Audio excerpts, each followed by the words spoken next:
विधानसभा निवडणुकीमध्ये सुपडा साफ झाल्याच्या नंतर महाराष्ट्र नवनिर्माण सेनेचे अध्यक्ष राज ठाकरे यांनी पुण्यामध्ये आत्मचिंतन बैठक घेतली। सर्व पराभूत उमेदवारांसोबत त्यांनी चर्चा केली आणि त्यांची मतं सुद्धा जाणून घेतली। या बैठकीमध्ये काही मनसेच्या उमेदवारांकडून ईव्हीएम वरती सुद्धा संशय उपस्थित करण्यात आलाय। त्यामुळे पुण्यामधील बैठकीमध्ये राज ठाकरेंनी पदाधिकाऱ्यांना ईव्हीएम विरोधामधील पुरावे गोळा करण्याच्या सूचना दिलेल्या आहेत। माननीय आदरणीय राजसाहेब ठाकरेंनी आज पुणे शहर या ठिकाणी संकल्प मंगलकार एक बैठक घेतली आणि सगळ्यांना निवडणुकी संदर्भात विचारणा केली की बाबा निवडणूक कशी झाली, काय वाटतं, काय नाही। बघा, ईव्हीएम विरोधात निर्णय करायचा तर ईव्हीएम वर आपल्याला पुरावे लागणार आहेत। ते पुरावे घ्यायचं काम चाललंय।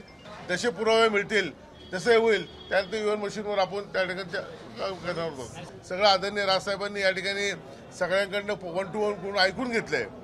त्यानंतर आता पक्ष ठरवेल काय करायचं, परंतु महाराष्ट्र नवनिर्माण सेना भविष्य काळात येणाऱ्या सगळ्या निवडणुका परत लढण्यासाठी सज्ज होणार आहे।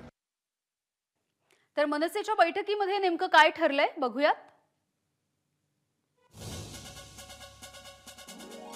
निवडणुकीमध्ये कोणते फॅक्टर महत्त्वाचे ठरले यावरती चर्चा झाली आहे। पराभूत उमेदवारांचं म्हणणं राज ठाकरेंनी ऐकून घेतलंय। ईव्हीएमच्या संदर्भात पुरावे गोळा करण्याच्या सूचना सुद्धा देण्यात आल्या।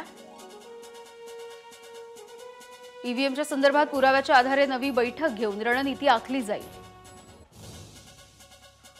तर आगामी निवडणुकांमध्ये मनसे अधिक जोमानं निवडणुका लढवेल असंही ठरलेलं आहे।